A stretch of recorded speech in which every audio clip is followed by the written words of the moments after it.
Hey guys, Josh Henkin here, again creator of the Ultimate Sandbag Core Training System, my good friend Jim Caiafa. What we're going to do today is talk about the role of asymmetrical loading. A lot of people really have still a problem looking at the Ultimate Sandbag and thinking it can be as powerful as we claim.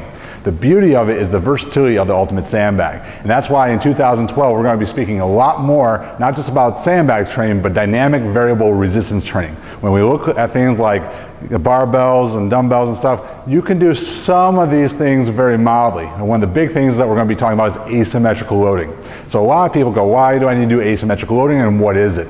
Asymmetrical loading allows the body to build stability through resisting torsion and resisting the different planes of motion. So for example, if I lunge forward and I have asymmetrical load, I have to both balance the frontal plane and transverse plane versus being bilaterally loaded evenly through the body like we mostly do in our workouts.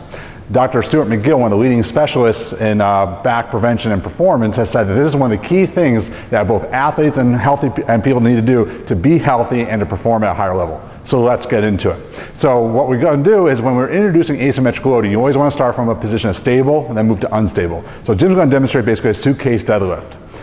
So in a suitcase deadlift, he's got the load on one side of his body. So in general, asymmetrical loading means load on one side of the body. Now, when you're doing this with the Ultimate Sandbag, that our single strap handle is only meant to tolerate about 70 pounds. Because of the leverage point, you don't want to try to exceed it. You're not trying to do a maximum lift. This is to basically groove and teach you how to resist deviating from one side to the other. To progress them, so once we've gotten to the point where Jim handles that very well, we're then going to increase it to actually a shoulder position. So working through the shoulder now, this is a position because it's more work for the trunk. When Jim goes ahead and squats, I'm going to watch for him deviating from one side to the other. He actually looks very good here, but you won't watch for that, or people changing their foot placement where one foot is in front of the other. That's going to show you an instability in the body. A more subtle form that Jim can do is he can actually do a crossbody. Actually, we'll go crossbody Jim. Now this doesn't look like asymmetrical loading, but this is a more subtle variation because one side is being loaded slightly than the other. So he can squat from here. So if you have someone who has a hard time going into that true asymmetrical loading, this is definitely a good way of teaching it. We can change the position of the bag, or like Jim was going to do, we can change the position of his body. So if we go shouldering Jim, and we go into that staggered squat position, now we're not only changing asymmetrical load on his body, but body position as well. So now he's having to deal both with the asymmetrical load on his shoulder and the body position being in a staggered stance. We'll do one more Jim. Nicely done.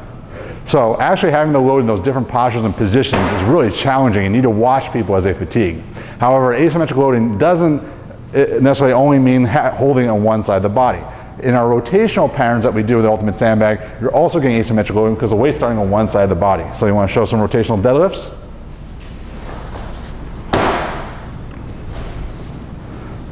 So now the load's on one side and it's being pulled by one hip. So it's a much more subtle asymmetrical loading, but it's definitely following our pattern. As he gains speed and momentum, he's gaining also acceleration and deceleration in these asymmetrical patterns. If we then move finally to our rotational lunge, one of our favorite drills, Jim, we get the same type of thing. The asymmetrical load on one side of his body, but now we've also destabilized his body position by putting him in the single leg stance. So you're seeing how powerful these exercises are and why the decrease in load and the positioning of the sandbag are so important and things you can't do with other training implements. Nice job, Jim. So later on, we're going to show you how to combine this into a circuit so you can actually get the benefit of asymmetric loading, improve your strength stability, and get in great shape.